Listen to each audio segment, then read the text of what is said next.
Polling is underway for the Australian general election since morning, as opinion polls suggest that Labour Prime Minister Anthony Albanese could get a lead over Conservative challenger Peter Dutton. Voters in bathing suits were seen casting their ballots at Sydney's Bondi Beach. A record 8 million out of 18 million eligible voters had already cast their ballots before Saturday.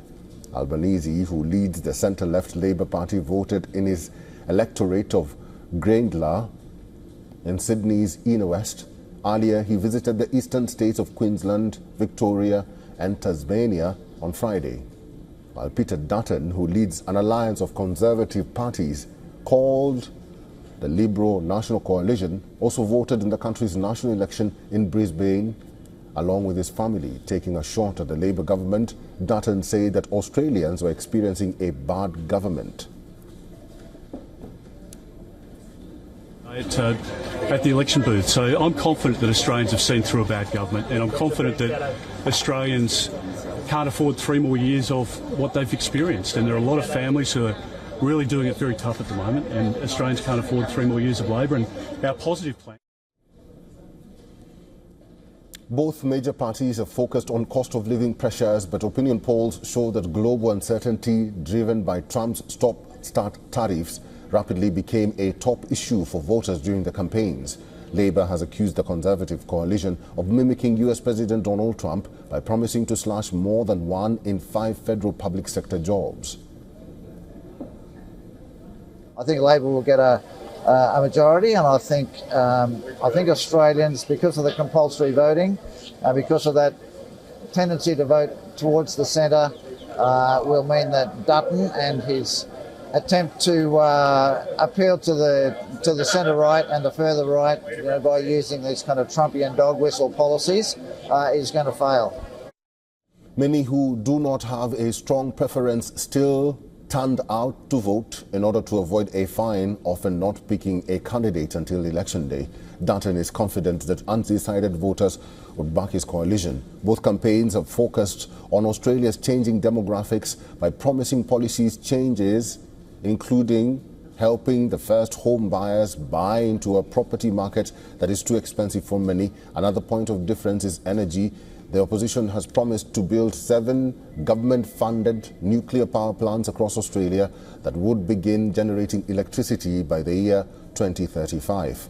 Labour plans to have 82% of Australia's energy grid powered by renewables, including solar and wind, by 2030, and to rely less on gas. The party has warned that Dutton's coalition would make massive cuts to services to pay for its nuclear ambitions. This is the first election in Australia in which people born between the end of World War II and 1964 are outnumbered by younger voters. The growing disenchantment among voters has also emboldened independents, pushing for greater transparency and climate progress.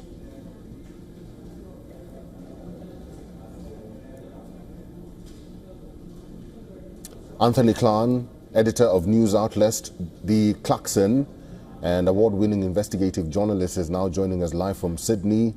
Anthony, good to have you with us, and thank you very much for making time for us. The polling stations are about to close in some areas in Australia. So far, give me your general perspective of the elections so far and your predictions, perhaps. Thank you. Yes. So the polling booths have closed on the eastern seaboard. We're about 2 hours away from closing, an hour and a half away from closing across in Perth in the west.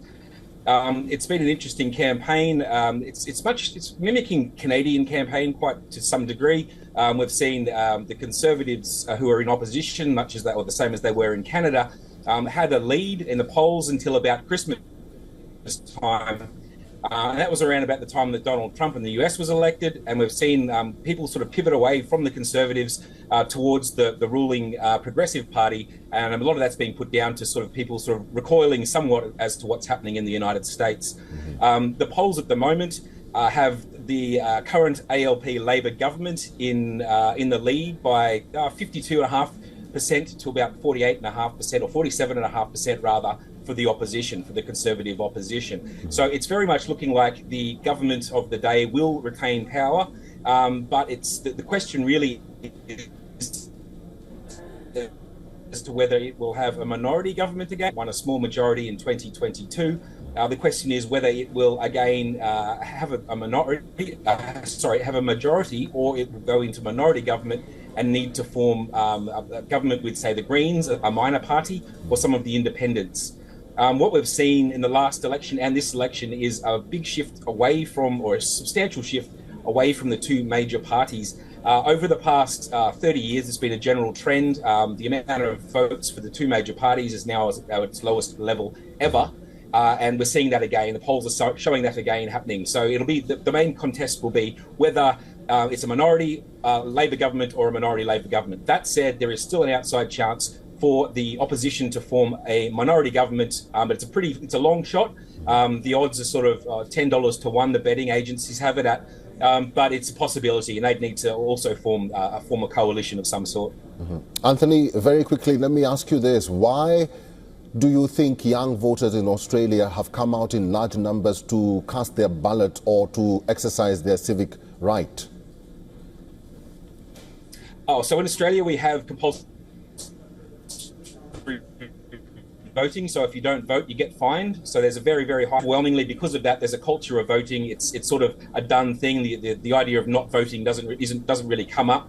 What's happening, what we're seeing at the moment is traditionally, as people sort of got into their 30s and 40s, they'd vote more conservative. That's not happening as much this time around. So a big issue in Australia at the moment is the cost of living. House prices are extremely high. So both major parties have been fighting to get that younger vote on the basis of housing. Neither have really cut through to a great degree, but that's why a lot of younger voters are particularly interested this time around. All right, Anthony Clan, we'll have to leave it there. Thank you very much for talking to us today.